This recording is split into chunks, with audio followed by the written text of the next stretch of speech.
Welcome to Contemporary Black Voices, where we discuss the most important issues affecting our community. Joining me today is my co-host, the ever-brilliant Professor Fred Williams.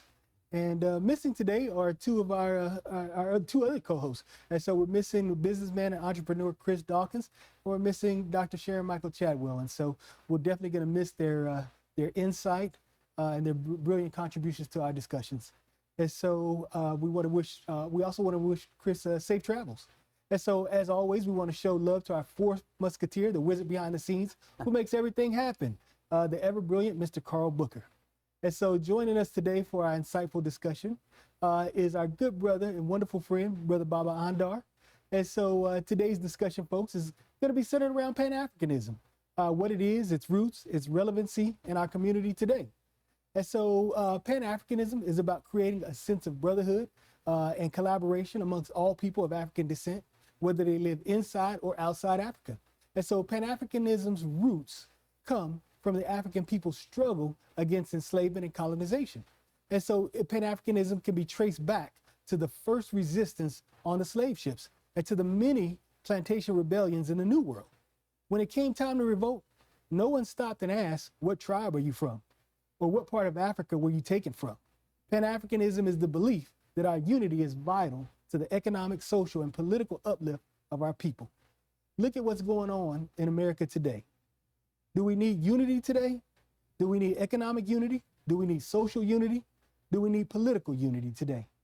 And with that, I'd like to turn to our guest, Brother Andar. And so, Brother Andar, before we get started, go ahead and tell us about a little bit about your marketplace.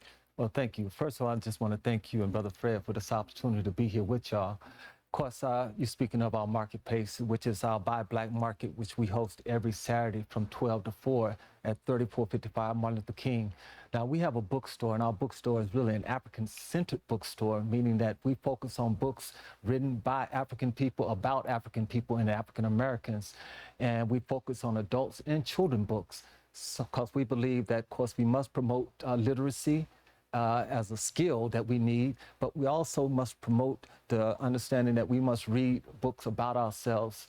So we definitely encourage people to come by the market. We also have things beyond that, of course, dashikis and beautiful African dresses from Nigeria. We have, of course, shea butter and body oils and other things. So we definitely want to thank you for the opportunity just to give a shout out and invite people to come by. I can remember when dashikis was a thing. I know. Back in the 70s, It's still, we had our pros, everybody had a dashiki, Yeah. and we were profiling. That's right. That's right. I know that's right. I remember those days. Now, I done lost my afro, but you know. Still got the dashiki. Yeah. Beautiful days, beautiful culture, beautiful times, beautiful Yes, times. no And doubt.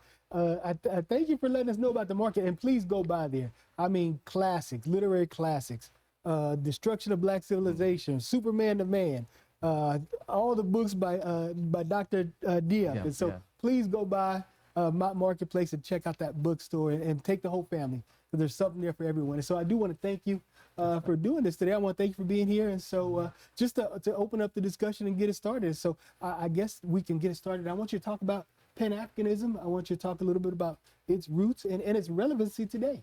Yes, sir. Well, thank you. Well, definitely Pan-Africanism, as you just mentioned in the opening, is an ideology. It's an idea about the unification of African people in America and throughout the world, people of African descent. Of course, when we look at it, we're really talking about a movement, and a movement that promotes the brotherhood and sisterhood of African people from in the diaspora and on the continent of Africa. At the core of it is centered around the need for us to unify, as mentioned earlier, about from political power to social power to economic power. But the idea is that we must understand Africa as our homeland, our base. So we as African people here in America, and I like to we can expand on that, but the idea as African people here in America, we have African people in Brazil, African people in Jamaica, and we must see Africa as our homeland. Of course, on the continent of Africa, you have Africans in Nigeria, Africans in Ghana, Africans in Botswana, but that's also a need for us on the continent to identify ourselves as people of African descent. Mm-hmm. But the real thing is that we must see ourselves as brothers and sisters with a common origin and a common destiny. So it's very important that we see in this common origin the struggles of the past, but in the destiny, the key to our upliftment, the key to our power and our strengthening ourselves is our unity. So there's a need for us to develop a cultural identity and a cultural unity, or practice of unity. So as we go along, the relevance is that this is vital today. You know, there are some of our scholars who have said basically it's pan-Africanism or perish, in the sense of, can we survive in a society or in a world where everyone else is coming together in some ways to take advantage of Africa, exploit Africa, oppress Africa? Can we come together to defend Africa and build Africa for ourselves and our future? All right. Thank you, brother. And so I know my good brother is over there. He's ready to jump in, and so I'm gonna go ahead and open the floor. And so, brother, you have a question or a comment. You know, I have a problem with that because, number one, I'm not sure that Africans would invite us back in as equals. Because what I found, especially living in D.C., my wife can attest to this, the Africans there, I could be standing on the corner wanting a cab. 5 feet in front of me would be a white boy. They'd go right by me and pick up the white boy. And they, I believe, take on some of the attitudes of everyone who integrates here. We're on the low rung of everything. Mm-hmm. And so when you talk about this unity, if we go to Africa, are they going to accept us as equals to them? Or are they going to take the attitude, well, you're coming into my country now? And that's one of the many things that bothers me about the whole Pan-African concept and movement. We're always looking to Africa. And are they looking at us the same way? I think that's an excellent question, but it really speaks to the re-education of us as African people in the diaspora and on the continent. Because remember, on the continent, they had colonization and they had Europeanized education. Here in America, we had slavery and, of course, segregation and, of course, continued discrimination and racism. But we also have been engaged, exposed to a Eurocentric education. So many times we're looking at each other through Eurocentric eyes or Eurocentric mind. We don't see the strength and the beauty of African people and the continent of Africa because we don't know that history. So one of the things that's definitely is a step towards Pan-Africanism is to get rid of the falsification of Africa and African people and bring in the true reality, the history of African people, so we can start to see ourselves through our own eyes, understanding that we are brothers and sisters, that we have a great legacy, we have a great history, and we should build on that and not so much see ourselves from someone else's perspective. You mentioned culturally. Mm-hmm. Our cultures are terribly different. Culture is different from biological association. We're all black, okay? Mm-hmm. We're all black. Of course, the United States, we got all shades of black. Yes, sir. Culturally, we're different. Culturally, we are different. And I think oftentimes we don't take into consideration that the African slave trade from Africa to the United States ended in 1808. And what happened is the East Coast South became the breeding farms. And so that's a long time to have your cultural affiliation with another country. You lose it. You lose it. And what you do is to me, in America, you form your own culture. I'll take that one. And so when you have a situation where the children of Africa were dispersed. Oh, so I'm taking on two people. Yeah, we're gonna jump on you today. So no, but you have a situation where you have the children of Africa that have been dispersed, and so those seeds that were planted in the Caribbean and in South America and Central America, and so of course they grew differently, and so what you have is you do have a set of different cultures that grew and spread. Because of the environment, and also because of the different colonizers, And so when you examine the diaspora culturally, African Americans in this country aren't the same culturally. And so you have African Americans up north have a different culture from African Americans in the South. African Americans in the South, yes, African Americans in the South have a different culture than the African Americans that are in New Orleans. African American culture in the North is just an extension of African American culture in the South. It's different. No, it's look. I use my family. Okay, my mother was part of the Great Migration out of Arkansas. She came up to Saginaw, and she met Bill Williams, my father. He was born in the North. They brought together a merging of their differences in their culture. You know, But there was a difference in culture. I didn't eat them, but they had chitlins. They had pig feet. My grandmother loved to cook some pig feet and chitlins. She came out of Harold, Arkansas. So the culture just moved. The culture was built in the South and moved north. So culturally, is that a staple?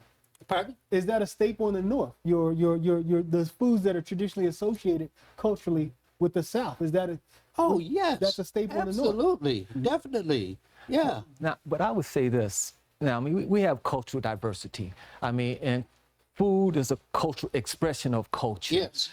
Dance, music is expression of culture. Right. But at the core of culture are really cultural values. And one thing I think as people of African descent, one of the things that we have as a cultural value is family and community. I think that is a cultural value that we have, that we had on the continent of Africa, that we have here, even coming out of our enslavement here. You know, when we left the fields of slavery, we went out looking for family. We have a cultural value in the sense of course, we got a question right now, but education. Education has always been an important aspect of our culture as a people, to learn and to pass that learning on to our children. See, these are also expressions of culture. So we're talking about family unity, community, education, the importance of knowledge. Now, here in America, and of course, when you're living under someone else's domination, then you get you don't see yourself in the cultural practice that really is inside you, inside your head and heart. So we start to express someone else's cultural values. I think in Pan-Africanism is, again, to restore our history and our culture and to start to see the cultural values. Simple thing.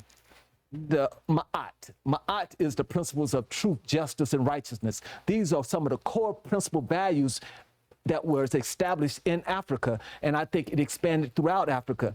So today, we don't necessarily, because we live in a society that don't always promote truth, don't always treat people with justice. So we're trying to restore something that really is not just African history and culture, but really human culture. So in a way, That's different.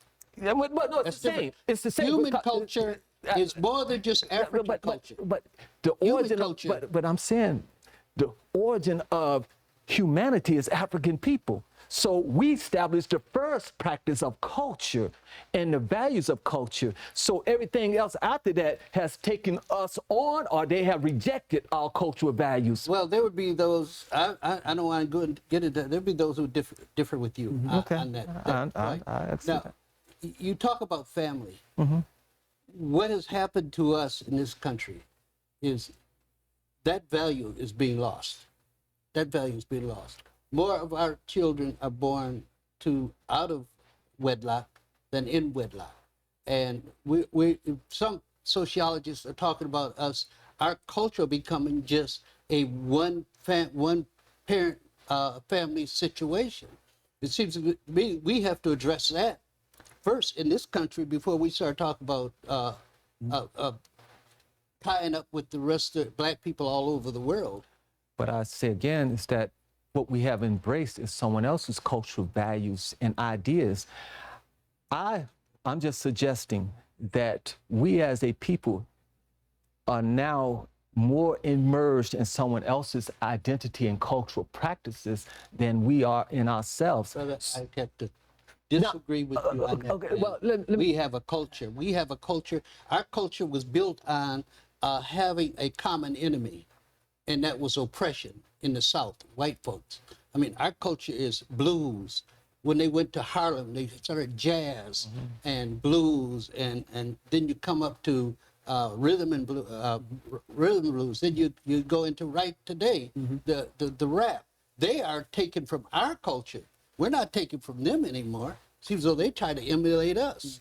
Now, I'm saying at the core, and again, I say the cultural values that's really promoted here in America is individualism, it's about greed, it's about getting all you can get in spite of anyone else's needs.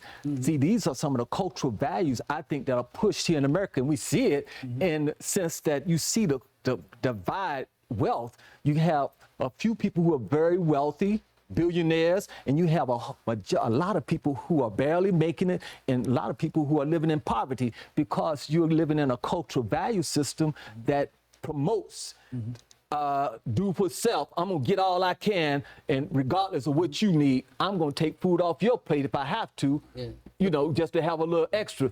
So I'm saying, as African people, that is not really our culture, because you know there was a time where we made sure we might not have but a few crumbs. Well, let's say we had a few beans, but we made sure everybody ate. Yeah. There was a time when we come into our homes, hey, bring your friends in, let's sit them down. We got enough for everybody. It might not just been a little bit. Everybody ate though, and everybody had a roof over their head because we looked out for each other. I'm saying is that is our cultural values. So that is, I think, is part of restoring those cultural values in the practice of Pan-Africanism. Okay, we got a minute. You want to wrap up? I'll give you the last minute. Go right ahead. Okay. In Pan-Africanism, I would say this, the real value in Pan-Africanism are the people. Of course, we talk about the unification of Africa, the independence of Africa. Hopefully one day we will see a United States of Africa, African organized as a nation. Because now we're looking at Africa as a continent with all these various states. But the real richness of Africa lies in the people. And I'm saying African people on the continent, African people in the diaspora.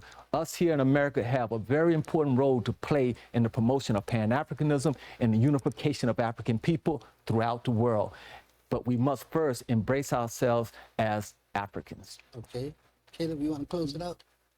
No, well, I tell you what. So what I understand, and I understand your point about the development of an independent culture here. And so, but I don't disagree with either of you. And so what I do understand is we picked up. Save that point. We'll save it. We'll be right back with you. Contemporary Black Voices.